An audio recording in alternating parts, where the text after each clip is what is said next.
ગાંધીનું Gujarat dry state નથી રહ્યું. સુરતમાં પણ ઝૂમ બરાબર ઝૂમ. શરાબી ડાયમંડ બોર્સમાં થશે રિસર્ચ. સુરતમાં વિશ્વની સૌથી મોટી ઓફિસ ડાયમંડ બોર્સ હીરા ઉદ્યોગકારોને આકર્ષવામાં નિષ્ફળ રહ્યું છે.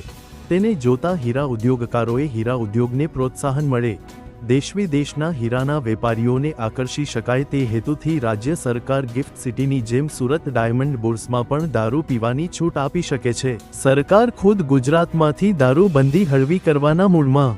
ગુજરાતમાં ગિફ્ટ સિટીમાં બાદ વધુ એક સ્થળે હીરા ઉદ્યોગના પ્રોત્સાહનના નામે દારૂ પીવા મળે તેવી વ્યવસ્થા ખુદ સરકાર કરવા જઈ રહી છે. જે રીતે ખુદ સરકાર જ દારૂબંધીના નિયમો હળવા કરવા મૂડમાં છે તે જોતા કહી શકાય છે કે હવે ગાંધીનું ગુજરાત ડ્રાય સ્ટેટ રહ્યું નથી. 35.54 એકરમાં ફેલાયેલું સુરત ડાયમંડ બોર્સ ગુજરાતનો ડ્રીમ પ્રોજેક્ટ છે. વર્ષ 2023 કરાયેલા ઉદ્ઘાટન બાદ પણ આ પ્રોજેક્ટને હીરા ઉદ્યોગકારો તરફથી ઝાઝો પ્રતિસાદ સાંપડ્યો નથી. કુલ 4500 ઓફિસો હોવા છતાં અને ડાયમંડ બોર્સ વૈશ્વિક ડાયમંડ ટ્રેડિંગ હબ બનાવવાની ગુજરાતની મહત્વાકાંક્ષાને પૂર્ણ કરી શક્યો નથી.